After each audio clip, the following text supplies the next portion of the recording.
The middle-aged man and airsoft enthusiast Daisuke Koga was summoned to a different world on his 40th birthday. Given the ability to turn the airsoft guns into real guns, Daisuke must save the other while traveling back and forth between reality and the fantasy world. Alongside female swordsman Lena, Daisuke becomes the only gun user and dominates in the fantasy world after work. The scene opens with our boy going through the woods. He's just your average Joe who loves survival games. He comes across a sign that says "Be warned of Magic Beast." But given that he doesn't have translation on like we do, he doesn't understand what is written. He thinks that he's wandering around in another world by going through his closet. He thinks that this place is full of animals and plants. These weird things surprise him every time. And while on this journey, he has the most trusty thing, his airgun right here. Suddenly, Daisuke looks back to see the source of the sound. He sees multiple goblins charging at him with daggers and batons. The goblin roars at the MC as they approach him. Daisuke thinks that goblins have low intelligence, but they move in packs. One goblin strikes toward our boy, and he thinks that was a close call. The goblin starts snatching away the bag that Daisuke is carrying. Suddenly, someone slashes the goblin, saving the protagonist's life. The female MC, whose name is Lena, comes with her sword. She tells Daisuke to get behind her. Our boy remains confused, and she tells him to hurry. Daisuke looks at her and thinks that a girl is holding a sword. Lena tells the goblin to stop targeting this man. Instead, she would be their opponent. The goblins, without putting twos and twos together, rush at her.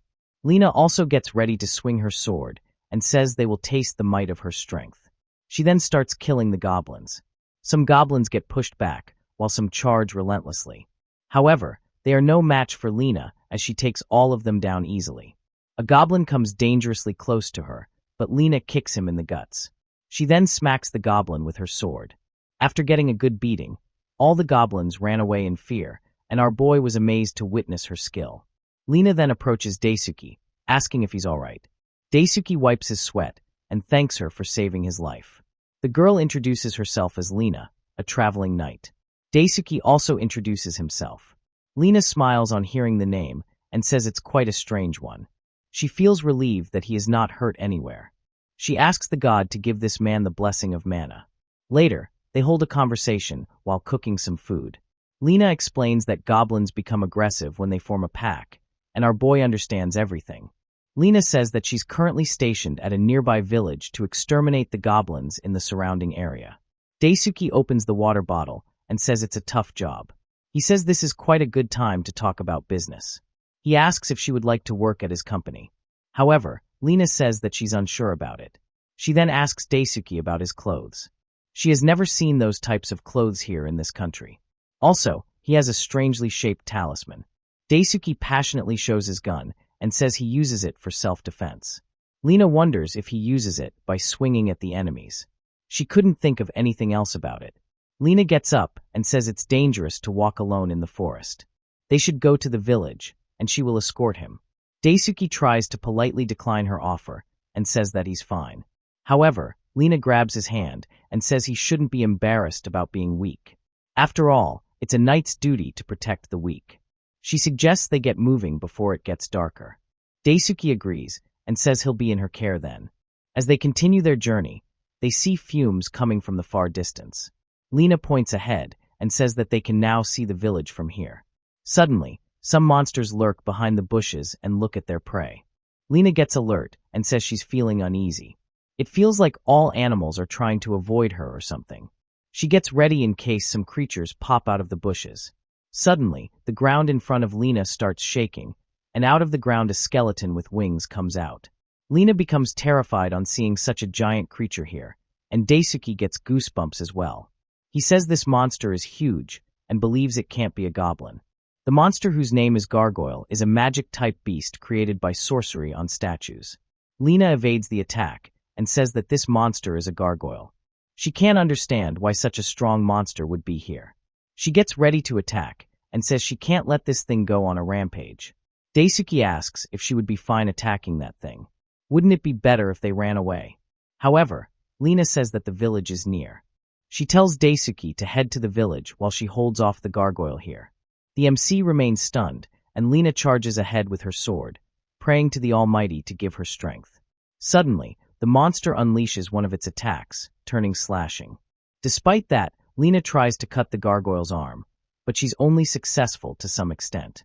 She wonders how this monster is so tough, even her sword can't pierce it. Suddenly, the gargoyle extends his hand over Lena to crush her. Luckily, Lena manages to defend herself at the last moment.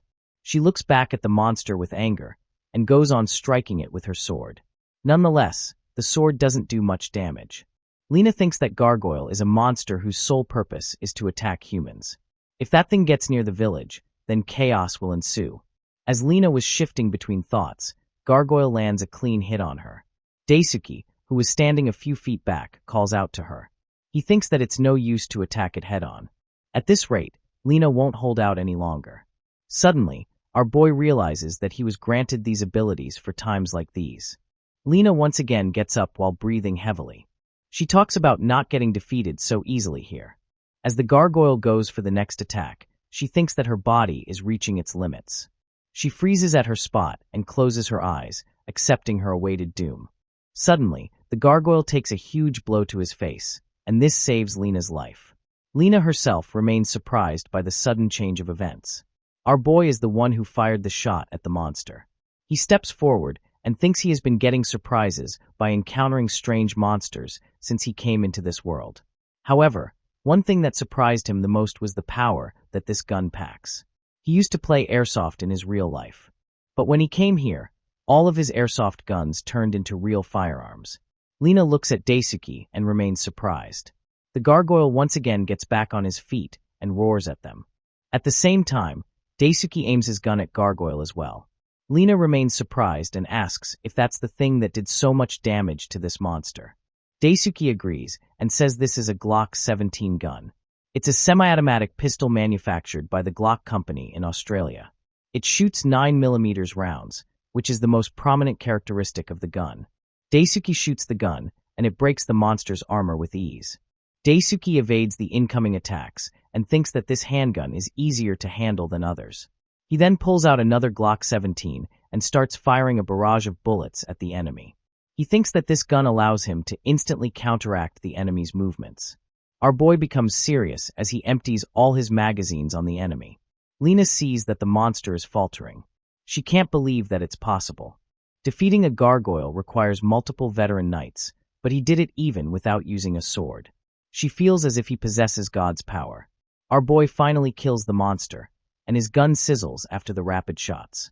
Next, Daisuke rushes to Lena, asking if she's alright. Lena calls him Daisuke-sama, which takes our protagonist by surprise. She apologizes to him and says that she has been quite rude to him till now. She didn't know that he possessed an overwhelming strength. He's almost like the god of war himself. Daisuke tells her that she's being mistaken about it. He begs her to raise her head first. After that, he hands over his company card to her. Lena looks at it and thinks that she has never seen such letters. Our boy looks at the watch and thinks it's about time that he should return back now. Suddenly, Lena calls out for Daisuke and says she wants to ask him something. Daisuke remains puzzled and wonders what she wants to know from him. Daisuke says he understands what she means. He says that he'll return immediately after his work at the company is done. Lena remains confused as to what a company means. Before leaving, Daisuke tells her to hold on to the card for a while. Lena remains in shock on seeing him disappear into a portal and wonders who he really is. Daisuke soon returns to his world and goes to his job. He thinks that he spends half of his income on survival game items, and the rest is spent on traveling to another world right after work. Well, that's our boy who many think is just an average salaryman, but he is the most dangerous man in the other world. The scene shifts to 2 days ago, and our protagonist is playing Airsoft with his buddies. The host announces that the match will end in 30 seconds, and the people are going ballistic on shooting the enemies. Among the chaos, our boy thinks about his friend getting married soon. They talked about this earlier over some food. His friend says that he won't be able to freely use the money he earns. He tells Daisuke that he's a kind and dependable man, so he can easily find someone right away. Daisuke, amidst the battlefield, thinks that he's 40 years old now, and he's definitely closing in on his expiration date. He reloads his gun and thinks that he got hooked on survival games without realizing how much time he spent on it. He shoots back at the enemies and thinks that his heart still feels like he's in his 20s. The enemies take cover from Daisuke and say that he's OP as usual. Daisuke thinks that living for the sake of another is a good idea as well. Up till now, he has done everything on his own. Suddenly, smoke surrounds Daisuke, and he wonders if the enemy threw a smoke grenade. When the smoke clears, he finds himself not on the battlefield, but in an unknown location. He looks around and wonders where he is right now. This isn't the survival game place, he says. Suddenly, a large bird approaches our boy with its menacing claws. Daisuke freaks out and wonders why there is such a giant bird. The bird roars at him and then attacks Daisuke. However, Daisuke manages to evade it in time. Suddenly, a voice tells Daisuke to fight to his heart's content. Daisuke looks around and wonders where that voice came in, and if it's trying to talk to him. Suddenly, Daisuke's airsoft gun starts transforming into a real gun, and he gets taken aback. The voice says that she's giving him the powers to fight back, so he should use them well. Daisuke checks the ammo and sees that it is in fact real bullets. He remains in utter shock and wonders how an airsoft gun turned itself into a real firearm. He got the M4 carbine, which is the most commonly used assault rifle in the world. It uses 5.56mm rounds and shoots in a 3-round burst mode. He thinks that he has trained himself in firearms control during the training session, but this is too much. The bird lunges at Daisuke, and he wonders if this gun would be effective on this creature. Given how bad his situation is currently, he has no other choice. He aims his gun and thinks that he must believe in this firepower. Daisuke unleashes a barrage of bullets, hitting the bird with it. Daisuke just manages to deal enough damage to the bird, and it starts running away. Daisuke looks at it flying away and remains puzzled. Suddenly, a girl claps for our boy's performance and says that it was splendid. However, Daisuke asks who she is and how she popped out of nowhere.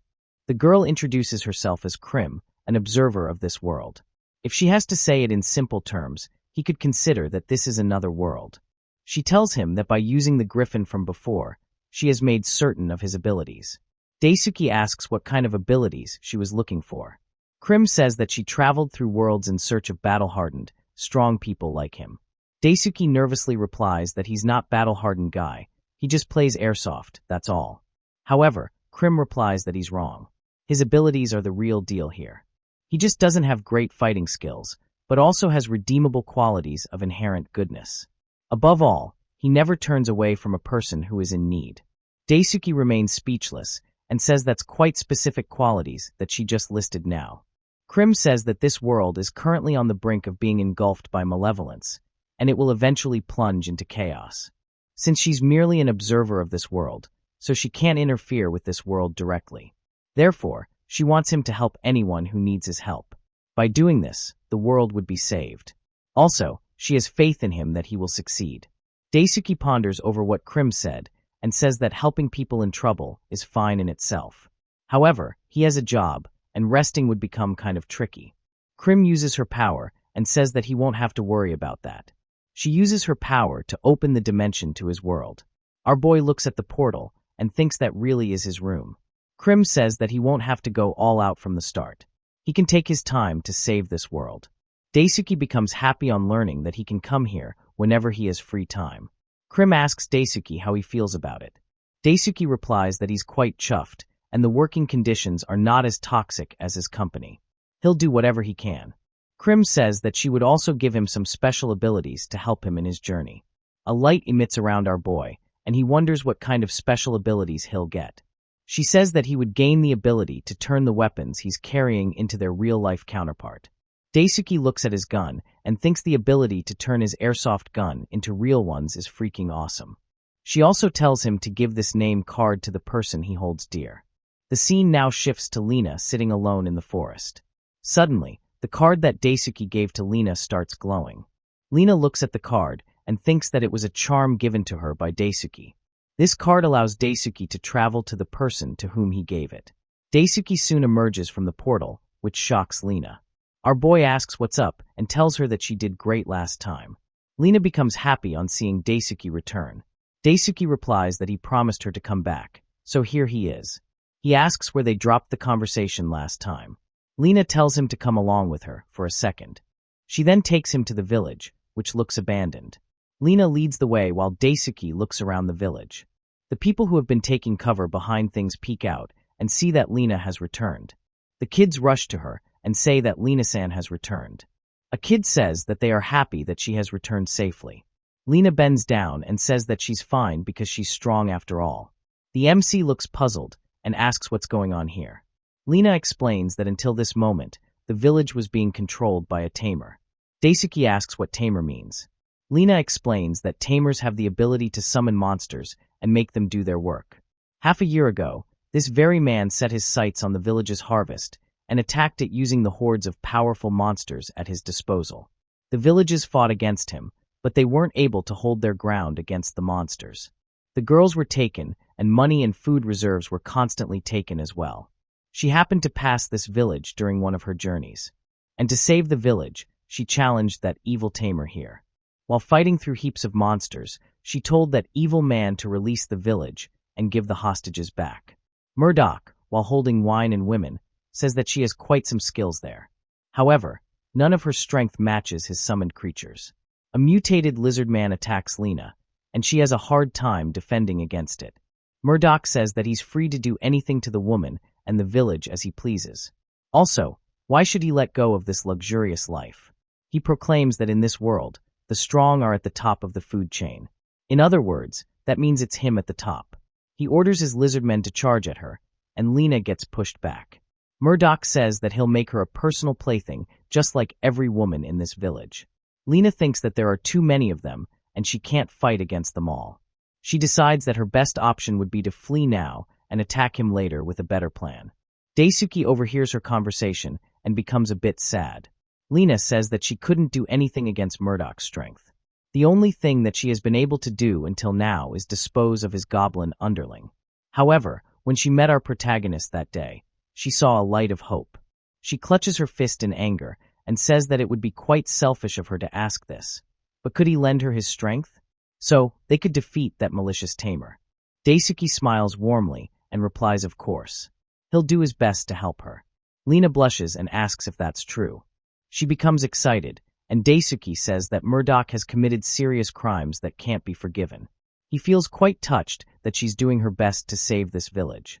Lena holds on to our boy and feels glad. She never thought that she would meet someone so kind as him.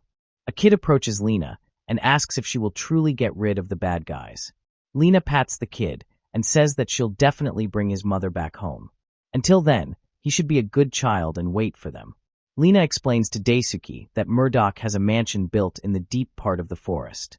With determination in her eyes, she says they will free the villages this time. Daisuke also clocks his gun and says they should head there immediately. The scene shifts to the evil tamer's castle. He laughs maniacally while holding girls and drinking wine. He says that one could have all the money and women if they have the power. He smacks his wine glass from the girl who is pouring the drink into it. He asks why she is pouring it like that. He says he can control the monsters, so she should better be on his good side. As the man was enjoying his moment, the duo entered the castle. The man notices them, and Lena draws out her sword. Murdoch mocks Lena, saying that she was the knight who ran after getting defeated by the great him. He assumes that she still hasn't learnt her lesson by coming here. Lena replies that today will be the day that she'll free all the women he has taken hostage. Murdoch makes fun of Lena again and says that she has brought her flimsy sword as well. Next to Lena, Murdoch notices a man and bursts out into more laughter. He says that she has brought a thin, scrawny man along with her for help. This can't get any funnier. He chuckles and asks if she's short on people here. Murdoch grabs the girls and says it's fine by him. He tells his dear ladies to watch the interesting show that he'll put up now. Murdoch then starts chanting an ominous spell and summons the lizard men behind our MC. Multiple lizard men with swords in their hand get up. Daisuke gets shocked and can't believe that he's seeing lizards running with weapons at full speed. Murdoch tells his lizard men to go forth and turn both of them into meat. The girls look over the edge and think that Miss Knight is in danger. Lena remembers the promise she made to bring back the hostage and prays to the sword to grant her the strength. She uses a turning slash to deal with one of the lizard men, and in the meantime another one sneaks up on her from the back. Lena manages to defend herself in time, but gets pushed back. Both parties remain in a deadlock position until Daisuke shoots that lizard man down. Daisuke then proceeds to fire multiple bullets at the lizard man, thus killing them. Murdoch looks at the scene and remains surprised. He wonders what those powerful blazes were. He has never seen such spells ever. Without chanting, he shoots arrows that are invisible to the naked eye. Lena looks at Daisuke taking on multiple lizardmen and thinks that he's truly amazing. Murdoch wonders how this is possible. His lizardmen can bite and crush bones, and the scales are tough like armor. Then how come a powerful monster is being beaten by this scrawny-looking young man? Even the girls look in shock and admiration at what our MC is doing. Murdoch asks who the hell is he? Is he some sort of sorcerer, or perhaps a spirit user? Our boy replies that he's Koga Daisuke, an average salaryman working at a design company. Murdoch wonders what salaryman means. He has never heard of that word. Daisuke thinks that this situation is beyond his expectations. But given the current level of enemy, he wouldn't have much problem taking them out. Daisuke unleashes his bullets and kills 2 more lizardmen. Murdoch thinks that these lizardmen are useless and orders them to retreat. He runs to his private collection box and thinks that he must get something from there. He didn't know that a day would come when he'd have to use this. He chants more ominous prayers and starts summoning another creature. On the other hand, Daisuke is still busy taking out the lizardmen. Suddenly, tentacles wrap around the lizardmen and drag them away. A giant creature appears, and it devours all the lizardmen. Lena tells Daisuke that this is a man-eater type carnivorous plant. It is capable of self-moving and possesses a certain degree of intelligence. Murdoch laughs and tells them to have a taste of his prized collection. Lena tries to cut through it, and the sword makes a small impact on the vine. However, the plant soon regenerates itself. Lena gets taken aback and thinks that this plant has regenerative ability. Murdoch laughs and says their swords are futile against it, as the wounds instantly regenerate. Daisuke also fires his gun at the plant, and the bullet makes a hole through it. Lena tells him that it's useless. This plant has regenerative power, which is overwhelming in itself. It wouldn't have any effect if they don't use anything powerful. The plant's tentacle attacks Lena, and she saves herself narrowly. Daisuke adjusts his glasses and understands what that means. He would have to strike it with some more power. He believes he is just the perfect thing for this in his closet. The observer of this world, Crim, gave him a portal to access his guns at any time he wants. Daisuke opens a short portal and sends his one arm to it. He takes hold of the shotgun from his selected armory. He then pulls it out with a serious expression. Murdoch is still dreaming that he's the best, and this plant would eat every living being near it. He proclaims they are all done here, and this serves them right. The tentacle attacks Lena and knocks her out. As Lena was about to go unconscious, she saw a flashback of her master asking if she's all right. She asks if that's him. Well, no, that's not him, it's our boy Daisuke, and he calls out to Lena. Lena soon regains consciousness and sees Daisuke in front. She looks at the tentacles coming towards them from back and tells Daisuke to watch out. Our boy does his best what he's at and blows the tentacle away with the shotgun. Murdoch remains in awe on seeing his masterpiece being blown into pieces. He wonders what kind of thing that man pulled out just now. It stopped the man-eater's regenerative ability. Daisuke says this is a shotgun manufactured by a French company in Italy. It's called Franchi Spas 12. Daisuke clocks his gun and says this is a special-purpose automatic shotgun. It was used in the military, and it can unload a total of 12-gauge shells. He fires at the plant and blows its tentacle. He says that it has a low penetration power, but at a close range, it obliterates everything. Daisuke, after unleashing hell on the plant, calms down for a second. After reloading his gun, he goes at it again. He says that the plant won't be able to regenerate anymore. He asks Lena if this creature has any weak points, and she replies that it does. She charges forward and says that plant monsters have core organs that help them regenerate fast enough. To defeat this, he would have to target its core. Daisuke fires his gun at the plant, and the shot exposes the plant's core. Lena tells him that's it. The core is exposed now. Without wasting any time, our boy gets on top of the plant and aims his gun at the core. He says this is it. It ends here. He then shoots the core, and the plant starts sizzling down. Murdoch cries over losing his prized collection and says this is impossible. Lena then comes toward Murdoch with anger brimming all over her face, and Murdoch grows terrified. He tells her to wait a minute here. He says he'll give her everything. 30% of what he has taken from the village, he'll hand it over. However, Lena is taking none of his bullshit and knocks the man out with her sword's hilt. Later, Lena rescues the woman and returns back to the village. The people become happy on seeing them return safely and say their family members have returned. A kid goes to hug her mother, and Lena watches the reunion happily. A man ties up Murdoch and says they'll hand over this guy to the officials. A kid thanks Lena for helping them out, and Lena pats the boy.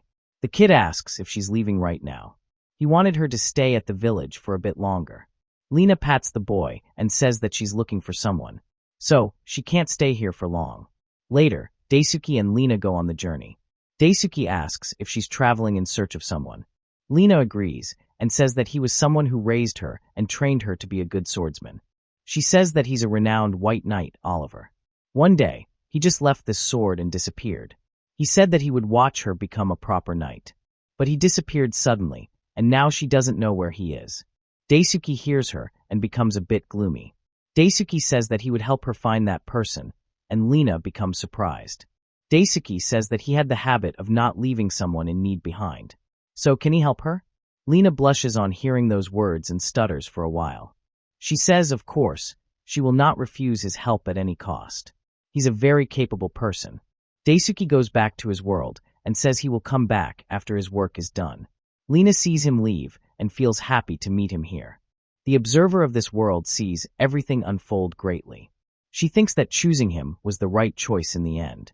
Later, our boy returns back to his company. He stretches out on his desk, and the co-workers around him say that he's in a good mood today. Some co-workers even speculate that he must have found a potential partner. Well, not a potential partner, but something our protagonist finds fun in, helping people and going ballistic with his guns.